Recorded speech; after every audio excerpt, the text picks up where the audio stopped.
আজকে শ্রী শ্রী রামকৃষ্ণ পরমহংসদেবের জন্মতিথি উপলক্ষে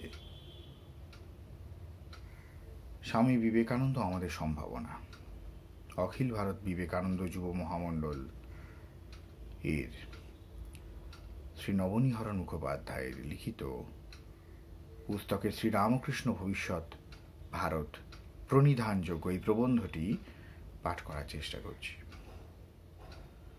শ্রীরামকৃষ্ণের আবির্ভাবের সঙ্গে সঙ্গে সত্যযুগ আরম্ভ হয়েছে। স্বামী বিবেকানন্দ এরকম একটা কথা বলেছেন। এর তাৎপর্য কি? সত্যযুগ বলতে আমরা কি বুঝব?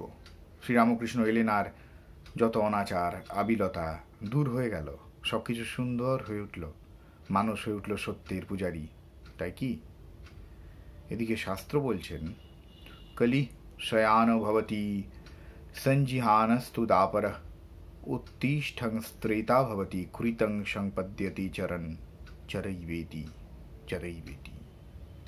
ঘুমিয়ে থাকার নাম কলিকাল।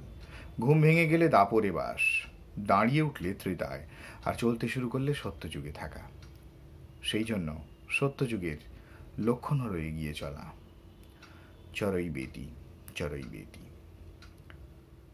আমাদের মনে হয় স্বামী বিবেকানন্দ শাস্ত্রসম্মতভাবেই বলতে চেয়েছেন যে শ্রীরামকৃষ্ণের জীবন ও বাণী মানুষকে সঞ্জীবিত করল, উদ্দীপিত করল, জীবনের মহতী সম্ভাবনা অভিমুখে এগিয়ে চলার জন্য। মানুষ যেন ঘুমিয়েছিল, ঘোর নিদ্রার অন্ধকার অবস্থার মধ্যে পড়েছিল নির্জীবের মতো। শ্রীরামকৃষ্ণ এলেন, মানুষের আত্মস্বরূপের মহিমা প্রতিষ্ঠার জন্য সংগ্রামের শুরু হলো যুগোপযোগী নতুনভাবে। মানুষ চলতে আরম্ভ করল আত্মপ্রতিষ্ঠার সংকল্পে। এই হিসাবেই সত্যযুগের হলো শুরু। বলা যায় স্বামীজি শ্রুতিকে ঐতরেয় ব্রাহ্মণ নির্ভর করে দেখেছেন যে কলি, দাপর, ত্রেতা, সত্য ইত্যাদি যুগের কথা বলা হয়েছে মানসিক অবস্থার তারতম্য নির্দিষ্ট করবার জন্য। মানুষের মন কখনো ঘুমিয়ে থাকে, কখনো জাগরণের মতো হয়, কখনো বা উঠে দাঁড়ায় এবং তারপর চলতে শুরু করে। শ্রীরামকৃষ্ণের আবির্ভাবের সঙ্গে সঙ্গে সত্যযুগ শুরু হয়েছে বলতে স্বামীজি এটাই বলতে চান যে দীর্ঘ নিদ্রিত আমাদের জাতি চলা শুরু করেছে।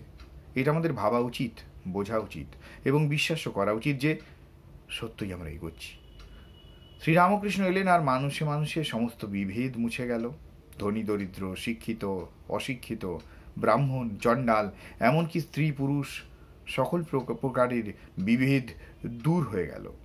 তিনি তাঁর জীবন দিয়ে দেখালেন যে সকলেই ঐশ্বরিক ভালোবাসার অংশীদার, সকলের মধ্যেই সত্যকে উপলব্ধি করার সম্ভাবনা পূর্ণ মাত্রায় রয়েছে। হিন্দু, মুসলমান, খ্রিস্টান সকলের মধ্যে সব পার্থক্য দূরীভূত হলো, বিভেদ জনিত অশান্তির অবসান হলো।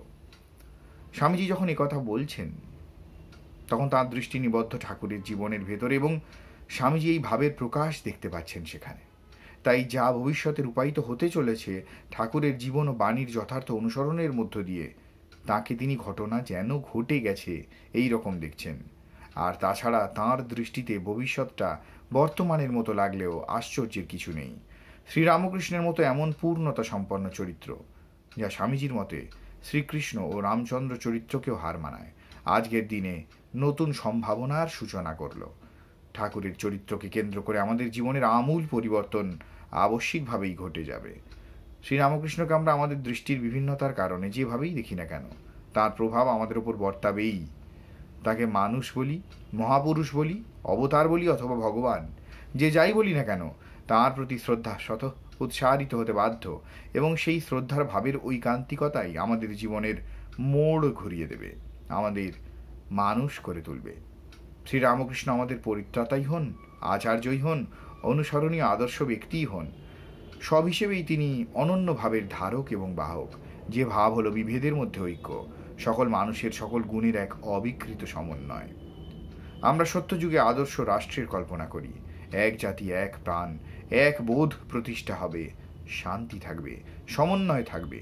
স্বামীজি বলছেন ব্রাহ্মণ্য যুগের জ্ঞান, ক্ষত্রিয় যুগের সভ্যতা বা কৃষ্টি, বৈশ্য যুগের সম্প্রসারণ সঞ্চারণ করবার জন্য উদ্যম, শক্তি এবং শূদ্রদের সাম্যভাব, একমাত্র এই সব কিছু সমন্বয়ে সে আদর্শ রাষ্ট্র গঠিত হতে পারে। আর এই সমন্বয়কে সম্ভব করতে গেলে শ্রীরামকৃষ্ণের জীবনের অনুধ্যানই একমাত্র উপায়। বাস্তব জীবনে আমাদের মধ্যে আজও বিভিন্ন কারণে যে ভেদ বিদ্বেষ এবং তার জন্য যে মারাত্মক ফলাফল যা আসাম পাঞ্জাব ইত্যাদি ঘটনার মধ্যে দিয়ে দেখতে পাচ্ছি, তাকে দূর করবার একমাত্র পথ হচ্ছে শ্রীরামকৃষ্ণের জীবন ও বাণী ঠিক ঠিক প্রচার করা। ঠাকুরের ভক্ত বা অনুগামী যারা, তাঁদের পক্ষে অন্য ধর্মের মানুষকে বিদ্বেষ করা, আঘাত করা একেবারেই অসম্ভব।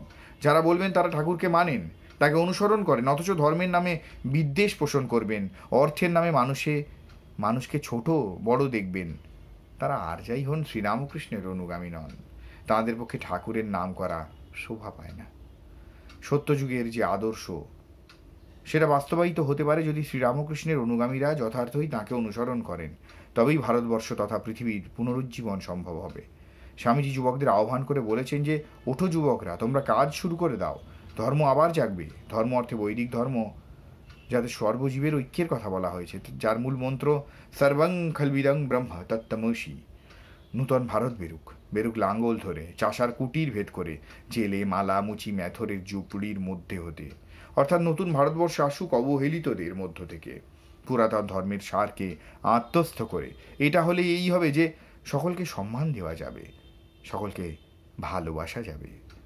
অতীতের কঙ্কাল চয়, এই সামনে তোমার উত্তরাধিকারী ভবিষ্যৎ ভারত, ওই তোমার রত্নপেটিকা, তোমার মানিকের আংটি, ফেলে দাও এদের মধ্যে, যত শীঘ্র পারো ফেলে দাও, আর তুমি যাও হাওয়ায় বিলীন হয়ে, অদৃশ্য হয়ে যাও, কেবল কান খাড়া রেখো।